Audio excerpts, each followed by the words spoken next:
Let's break down exactly how this game almost turned into a disaster for Didier Deschamps. In the first half, Senegal played an absolute tactical masterclass.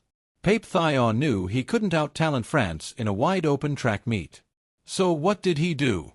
He set up a physical, disciplined 4-3-3 with a terrifyingly dense midfield trio of Lamine Camara, Idrissa Gueye, and Habib Diarra. Their sole mission? Smother the passing lanes to Ousmane Dembélé and Michael Olise, and deny Kylian Mbappé any space to breathe behind the defensive line. Kalidou Koulibaly was playing like a brick wall. And on the counter-attack, Senegal were lethal. When they won the ball, they went direct. Nicolas Jackson was causing William Saliba and Dayot Upamecano absolute nightmares with his hold-up play. Jackson literally beat Mike Maignan, hit the inside of the post, and the ball somehow deflated away from the goal line. Senegal had a goal ruled out for offside. Ismaila Sarr blasted one over the bar. If you closed your eyes, you could feel the panic from 2002 creeping back into the French squad. At halftime, it's 0-0, and the internet is melting down thinking France is about to crash out again. But elite teams don't panic, they adjust. In the second half, Deschamps unlocked the puzzle. France started pushing Theo Hernandez aggressively high, which forced Senegal's defense to widen out. And in the 66th minute, the breakthrough finally arrived. Look at the vision from Michael Olise. He finds a tiny pocket of space in the half-space, looks up, and feeds a perfectly weighted, borderline psychic pass into the box. Mbappé times his run to absolute perfection and slips it past Edouard Mendy. Boom. 1-0 France. But guys, this wasn't just any opening goal. This single strike put Kylian Mbappé into the stratosphere. With that goal, he officially equaled Olivier Giroud as France's all-time leading scorer. But he wasn't done. Not even close. Once Senegal had to chase the game, their compact structure broke apart. Spaces opened up everywhere.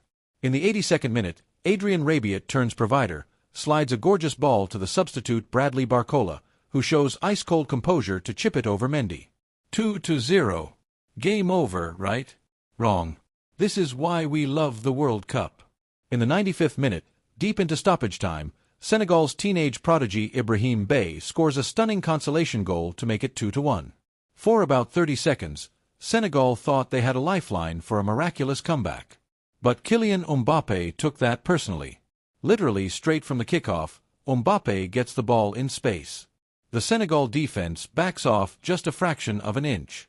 And from 35 yards out, absolute madness. Mbappé unleashes a certified missile that flies into the top corner, leaving Edouard Mendy entirely helpless. With that final, breathtaking piece of magic, France wins 3-1.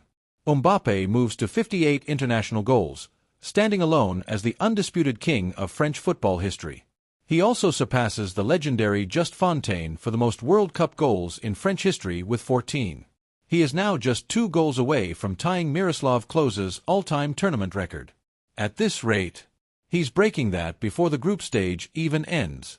France walks away from MetLife Stadium sitting comfortably on top of Group I with 3 points, 3 goals, and an absolute statement of intent. Senegal shouldn't hang their heads either. For 60 minutes, they proved they can go toe-to-toe with the heavyweights of world football and will be heavily favored to get out of this group alongside Les Bleus. But what do you guys think? Is Kylian Mbappé officially the greatest French player of all time now that he owns the record?